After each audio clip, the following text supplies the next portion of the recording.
जय श्री राधा रानी सरकार की, जय श्री कृष्ण भगवान की, जय श्रीमद् भागवत महापुराण की, जय सदगुरुदेव श्री बंसी वाले महाराज की। श्रीमद् भागवत महापुराण के पहले स्कंद के अध्याय 11 और 12 की कथा आज हम आपको सुनाने जा रहे हैं। श्रीमद् भागवत कथा सुनने मात्र से भगवान से प्रेम हो जाता है। श्रद्धा भावना से अगर कथा सुनी जाएगी तो भगवान से प्रेम अवश्य होगा। कथा में वो शक्ति है, वो भगवान से मिला ही देती है। ये बात स्वयं ठाकुर जी उद्धव जी महाराज जी से कहते हैं, जिसकी कथा आगे 11वें स्कंध में आएगी। तो कथा को पूरी श्रद्धा भावना से सुनिए, आपको आनंद भी मिलेगा और भगवान की कृपा भी मिलेगी। तो कथा इस प्रकार है। श्री सूत जी महाराज आगे की कथा का वर्णन करते हुए शौनक आदि ऋषियों से कहने लगे हैं, हे ऋषियों, उस समय भगवान श्री कृष्ण और पांचों पांडव भीष्म पितामह की मृत्यु पर बड़े शोकाकुल हुए हैं। इसके बाद भगवान श्री कृष्णचंद्र जी महाराज जी ने धर्मराज को समझाते हुए कहा है, हे धर्मराज युधिष्ठिर, इस संसार में जैसी मृत्यु भीष्म पितामह ने पाई है, वैसी अन्य लोगों को मिलना दुर्लभ है।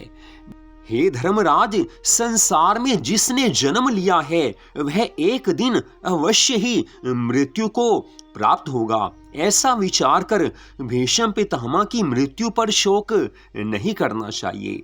जो प्राणी संसारिक माया मोह में फंसकर भगवान के भजन से वंचित रहकर अपना जन्म व्यर्थ गंवा देता है, उसी की मृत्यु पर शोक करना उचित है, क्योंकि उसका जीवन सफल नहीं हुआ, वो भगवान की भक्ति नहीं कर पाया।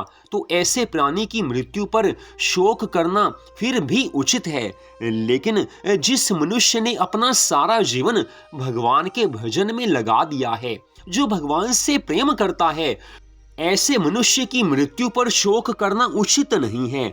भीष्म पितामह तो भगवान के भक्त और धर्मात्मा थे, इसलिए उनकी मृत्यु पर शोक करना उचित नहीं है। आज ठाकुर जी बारंबार ज्ञान देकर धर्मराज को समझाते हैं, जो आया है सो जाएगा, लेकिन जिसने अपना सारा जीवन भगवान के भजन में लगा दिया है, वो भवसागर से पार हो जाता है। पितामह भीष्म भगवान के भक्त हैं, सदा भगवान की भक्ति में लीन रहते हैं। इस कारण वो तो भगवान के धाम में गए हैं, भवसागर से पार हो गए हैं। उनकी मृत्यु पर शोक करना उचित किसी भी प्रकार से नहीं है। भगवान श्री कृष्ण जी की इस बात को सुनकर धर्मराज युधिष्ठिर ने आज हृदय में धीरज धारण किया है। तत्पश्चात उन्होंने ठाकुर जी की आज्ञानुसार पितामह भीष्म की अंत्येष्टि क्रिया की है। इसके बाद भगवान श्री कृष्णचंद्र जी और ऋषि मुनियों ने धर्मराज युधिष्ठिर को इंद्रप्रस्थ अर्थात हस्तिनापुर में लाकर राज सिंहासन पर बैठाया है। उस समय इस महाभारत युद्ध के कारण पृथ्वी का भार उतर जाने से भगवान श्री कृष्णचंद्र जी महाराज बड़े प्रसन्न होकर धर्मराज से कहने लगे हैं, हे धर्मराज, तुम धर्म अनुसार प्रजा का पालन करके अपने आत्मीय और कुटुंबी जनों के सहित राज्य के सुख का उपभोग करो और तुम्हारे मन में जो शोक है उसे पूरी तरह से त्याग दो। इस तरह धर्मराज को समझाने के बाद श्री श्याम सुंदर भगवान जी ने उनसे अश्वमेध यज्ञ को संपन्न करवाया है। उसके कुछ दिनों बाद उन्होंने धर्मराज युधिष्ठिर से कहा है, हे राजन, अब हम द्वारिकापुरी को जाना चाहते हैं। इतनी कथा सुनाकर आगे की कथा का वर्णन करते हुए श्री सूत जी महाराज कहने लगे हैं, हे ऋषियों, जिस समय भगवान श्री कृष्णचंद्र जी द्वारिकापुरी जाने की इच्छा कर रहे थे, ठीक उसी समय अश्वत्थामा ने अपने पूर्व समय में अपमानित होने के कारण पांचों पांडवों को नष्ट करने के लिए पुनः ब्रह्मास्त्र का प्रयोग किया है। ब्रह्मास्त्र पांचों पांडवों को जलाने के लिए अपने 5 मुख बनाकर पांडवों के पास आया है और उसी ब्रह्मास्त्र का एक छोटा सा अंश गर्भवती उत्तरा के उदर में प्रवेश हो गया है, जिसके फल स्वरूप उसके पेट में अग्नि जलने लगी। उत्तरा उस अग्नि पीड़ा से बेचैन होकर माता कुंती के पास दौड़ी आई है। तब कुंती उसे साथ लेकर भगवान श्री कृष्ण जी के समीप आई हैं और उनसे उत्तरा के उदर में अग्नि पीड़ा होने का सारा वृतांत निवेदन किया है। उस समाचार को सुनकर भक्त वत्सल भगवान श्री कृष्णचंद्र जी महाराज जी ने अपने सुदर्शन चक्र को आदेश दिया है कि तुम जाकर सब पांडवों की रक्षा करो। और आज स्वयं ठाकुर जी अंगूठे के बराबर स्वरूप धारण करके उत्तरा के उदर में जाकर हाथ में गदा लेकर प्रवेश कर गए हैं। उस समय उत्तरा के गर्भ में स्थित परीक्षित ने श्याम सुंदर भगवान के दर्शन कर उन्हें अपनी माता के उदर में निवास करने वाला कोई दूसरा बालक समझ लिया है।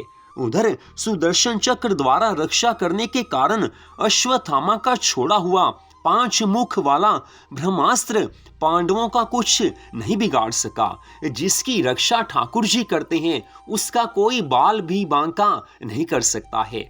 ठाकुर जी अपने भक्तों की सदा रक्षा करते हैं। आज ऐसी दशा देखकर अश्वत्थामा ने उस ब्रह्मास्त्र की अग्नि को अपने मंत्र बल से बुझा दिया है। श्री सूत जी महाराज आगे की कथा का वर्णन करते हुए कहने लगे हैं, हे ऋषियों, राजा विराट की पुत्री उत्तरा अपने कुल के अहंकार वश भगवान की भक्ति में भली प्रकार विश्वास और प्रेम नहीं रखती थी। अतः इसी से उसी का अहंकार नष्ट करने के कारण ब्रह्मास्त्र का एक छोटा सा अंश उसके गर्भ में प्रवेश कर गया था। अन्यथा पांडवों की जैसे भगवान ने रक्षा की थी, ठीक वैसे ही भगवान उत्तरा के गर्भ में पल रहे बालक की रक्षा कर सकते थे। लेकिन उत्तरा के अहंकार को दूर करना था। लेकिन भगवान की इस परम सुंदर लीला के कारण ही आज परीक्षित को मां के उदर में भगवान के दर्शन प्राप्त हुए हैं।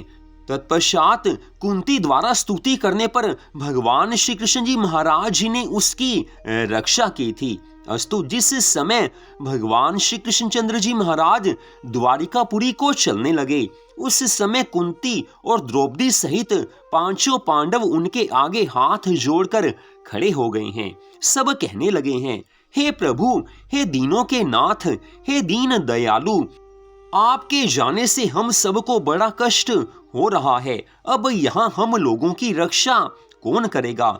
हमें आपके श्री चरणों के दर्शनों से जो सुख प्राप्त होता था वह सुख इस राज सिंहासन के प्राप्त होने में नहीं है। अब आपके चरण कमलों को देखे बिना हम सब जीवित कैसे रह पाएंगे?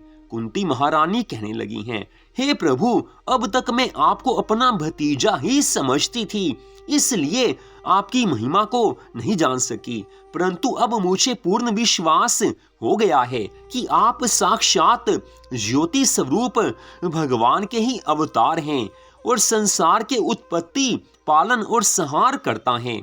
इस महाभारत के युद्ध में मेरे पुत्रों को आपकी कृपा से ही विजय प्राप्त हुई है। आप समस्त ऋषि मुनि और अपने भक्तों को दर्शन देने के लिए और उन्हें संसार सागर से पार करने के लिए, धर्म की रक्षा के लिए ही मनुष्य रूप में अवतार लेते हैं। अन्यथा आपको क्या आवश्यकता थी जो आप मत्स्य, शूकर आदि के अवतार धारण करते?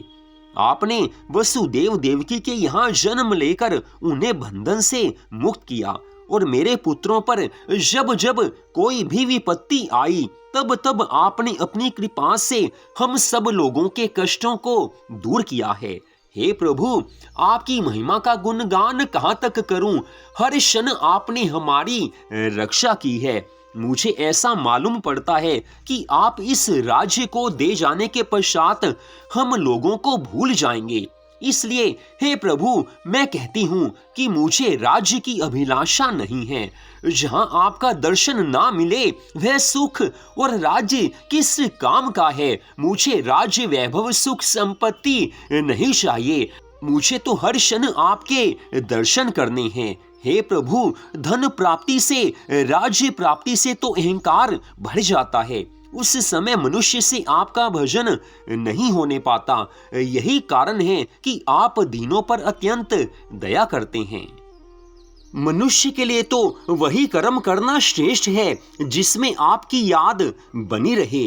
राज्य और सुख संपत्ति पाने पर तो मनुष्य सुखों के कारण परमात्मा से स्नेह करना भूल जाता है। हे प्रभु, आप तो सबके ईश्वर हैं और आपको किसी का भी डर नहीं है। सूर्य और चंद्रमा भी आपकी आज्ञा अनुसार दिन रात प्रकाश करते रहते हैं। यशोदा मैया पर दयालु होकर आप अपनी इच्छा से ही उखल से बंध गए थे, अन्यथा ऐसा कौन सा जीवधारी है जो आपकी ओर आंख उठाकर भी देख सके। जहाँ काल भी आपके डर से कंपायमान रहता है, वहाँ आप अपनी लीला से ही यशोदा मैया की छड़ी से डर जाते थे। आपने अपने भक्तों को सुख देने के लिए ही संसार में परम सुंदर लीलाएं की हैं। मैं यही चाहती हूँ कि मेरी भक्ति सदैव आपके चरण कमलों में बनी रहे और हर समय आपका ही स्मरण करती रहूं, जिससे मैं भी इस अपार भवसागर से पार हो जाऊं। इतनी बात कहकर कुंती महारानी आज भगवान श्री कृष्णचंद्र जी के विरह में दुखी होकर विलाप करने लगी हैं। उस समय भगवान श्री कृष्ण जी ने कहा है, हे कुंती बुआ, मैं आपको कभी भूल नहीं सकता हूँ।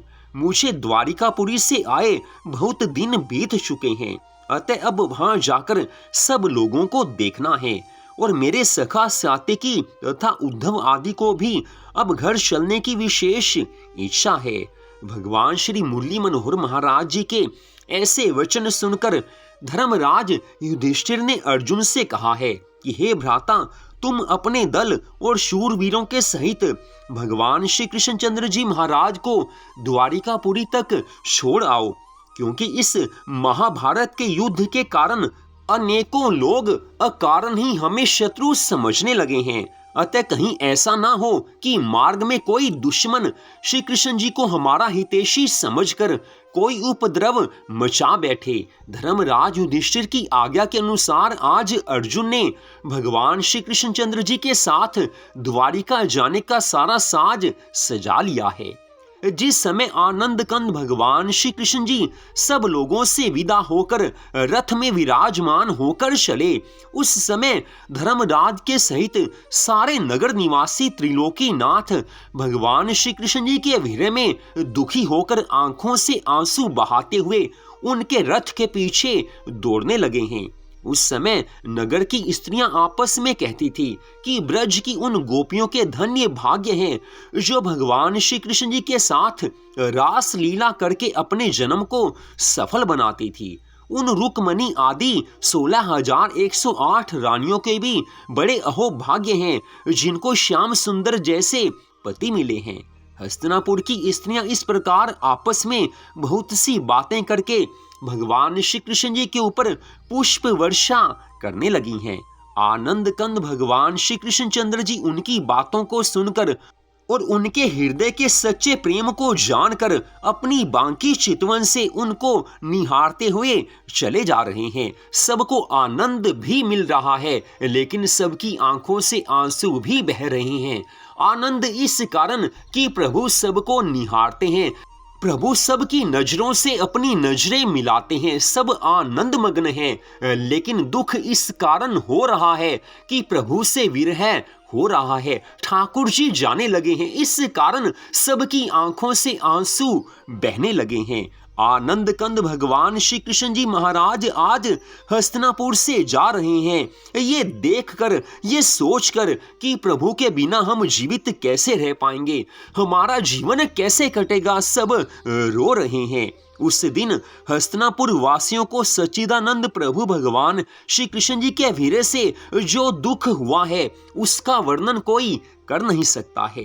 भगवान श्री मुरली मनोहर जी महाराज जी ने जब ऐसा देखा कि सब लोग उनके प्रेमवश बहुत दूर तक उनके पीछे पीछे चले आए हैं, तब उन्होंने अपने रथ को खड़ा करके सबको धीरज बंधाकर विदा किया है। उस समय सब लोग बहुत पश्चाताप करते हुए हस्तिनापुर की ओर वापस लौट गए हैं। इतनी कथा सुनाकर श्री सूत जी महाराज कहने लगे हैं, हे शौनक आदि ऋषियों, जब सब लोग हस्तिनापुर को लौट गए तब भगवान श्री श्याम सुंदर ने अर्जुन को तीव्र गति से रथ चलाने की आज्ञा दी है। उस समय अर्जुन ने भगवान श्री कृष्ण जी की आज्ञा अनुसार रथ की गति को तीव्र कर दिया है। जब वे विदर्भ देश, कुंडिनपुर, कुंती देश, पंजाब तथा कश्मीर आदि देशों के मार्ग से होकर आगे बढ़े तो मार्ग में सभी देशों के राजाओं ने नंद नंदन भगवान श्री कृष्ण जी को भेंट दी है। वे सभी राजा श्री वृंदावन विहारी भगवान श्री कृष्ण जी के दर्शनों से कृतार्थ होकर कहते थे कि जिन भगवान ने भूमि का भार हरण करने के निमित्त मनुष्य रूप में अवतार लिया है तथा जिनके दर्शनों के लिए ब्रह्मा और शिव भी सदा अभिलाषित रहते हैं, आज उन्हीं पर ब्रह्म परमेश्वर के दर्शन करने से हमारा जन्म सफल हुआ है। इससे अधिक अहोभाग्य और क्या हो सकता है। तत्पश्चात जब तीसरे दिन भगवान श्री द्वारिकानाथ जी का रथ द्वारिकापुरी के समीप आया तो भगवान श्री कृष्ण जी ने अपने 5 जन्य नामक शंख को बजाया है। उस समय द्वारिकापुरी के समस्त नर नारी उनका आना सुनकर बड़े आनंद मग्न हुए हैं। भगवान श्याम सुंदर हस्तिनापुर जाने से पहले अपने पुत्र सांब और पौत्र अनिरुद्ध को द्वारिकापुरी की रक्षा के लिए छोड़ गए थे। वे दोनों शंख ध्वनि सुनते ही अपने दल यदुवंशियों और ब्राह्मणों तथा ऋषि मुनियों के सहित गाते बजाते और मंगलाचार करते हुए भगवान श्री कृष्ण जी को लेने के लिए चल पड़े हैं। उन्होंने सारे नगर में ढिंढोरा पिटवा दिया है कि महाराज श्री द्वारिकानाथ जी पधार रहे हैं। अतः सब लोग अपने अपने घर, बाजार, हाट और दरवाजों को सजाकर घर घर मंगलाचार करें। इस आदेश को सुनकर सब द्वारिका वासियों ने नगर को केशर, चंदन, पुष्प आदि सुगंधित द्रव्यों से युक्त करके द्वार द्वार पर सोने के मंगल कलश रखवाकर बंधनवार बांध दिए हैं और सभी गज यामिनी सुंदर स्त्रियां 16 श्रृंगार करके सोने के थालों में मंगल आरती सजाकर भगवान श्री द्वारिकानाथ जी का पूजन करने के लिए अपने अपने घरों के द्वारों पर आकर खड़ी हो गई हैं।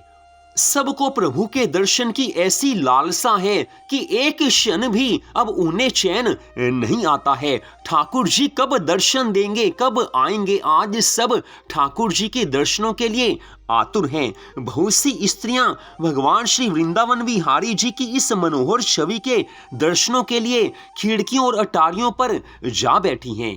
जिस समय भगवान श्री द्वारिकाधीश जी ने त्रिभंगी छवि धारण किए द्वारिकापुरी में प्रवेश किया, उस समय सभी छोटे बड़े लोगों ने उनके दर्शन करके पुष्पों की वर्षा की है और बड़े जोर से जय ध्वनि करते हुए ऐसा हर्ष मनाया है जैसे किसी मृतक देह में नए प्राणों का संचार हो गया हो।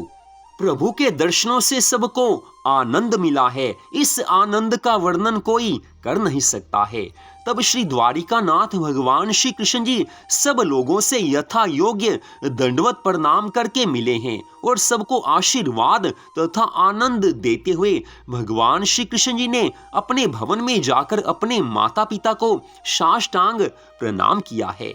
देवकी वसुदेव तथा राजा उग्रसेन ने जब पांडवों की विजय का समाचार सुना तो उन्हें बड़ा आनंद मिला है, प्रसन्नता हुई है। उस समय संपूर्ण द्वारिका वासियों ने श्री द्वारिकानाथ भगवान श्री कृष्ण जी से कहा है कि हे दीन बंधु, आपके बिना हम सब लोग अंधे के सदृश थे।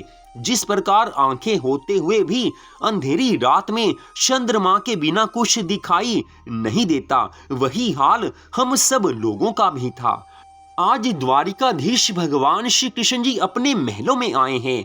आनंद के ऐसे अवसर पर रुक्मणी आदि सब पट रानियों ने अपने अपने भवनों में खड़ी होकर उनका बड़ा मान सम्मान किया है। श्री श्याम सुंदर के विरह में उन्होंने सुंदर वस्त्र आभूषणों को पहनना त्याग दिया था, परंतु उस दिन सब रानियां अपना अपना श्रृंगार किए ठाकुर जी का स्वागत करती हैं, भगवान की जय जयकार करती हैं। भगवान श्री नंद नंदन जी ने उस समय एक ही साथ अनेकों रूपों से उन सब रानियों के भवनों में प्रवेश किया है। सबको ऐसा मालूम होता है कि प्रभु पहले मेरे महल में ही आए हैं। 16,108 रानियां आज यही समझ रही हैं कि प्रभु मेरे पास पहले आए हैं। ठाकुर जी अनंत रूप धारण करते हैं, सबका मन प्रसन्न करते हैं। आज द्वारिकापुरी के सभी छोटे बड़े निवासी आनंद मग्न हो गए हैं। सबको प्रभु ने आनंद दिया है। ठाकुर जी के आने से सब लोगों को ऐसा आनंद मिला है जिसका वर्णन शेष, महेश और गणेश भी नहीं कर सकते हैं। वो आनंद तो केवल महसूस किया जा सकता है, बताया नहीं जा सकता, वर्णन नहीं किया जा सकता है। तो आज की इस परम सुंदर कथा का यहीं पर विश्राम होता है। आप पूरी कथा सुना कीजिए, आपको आनंद मिलेगा। अगले भाग में आप इससे आगे की कथा को सुन पाएंगे। जय श्री राधा रानी सरकार की, जय श्री कृष्ण भगवान की, जय श्रीमद् भागवत महापुराण की, जय सद्गुरुदेव श्री बंसी वाले महाराज की। जय जय श्री राधे, जय जय श्री राधे, जय जय श्री राधे श्याम।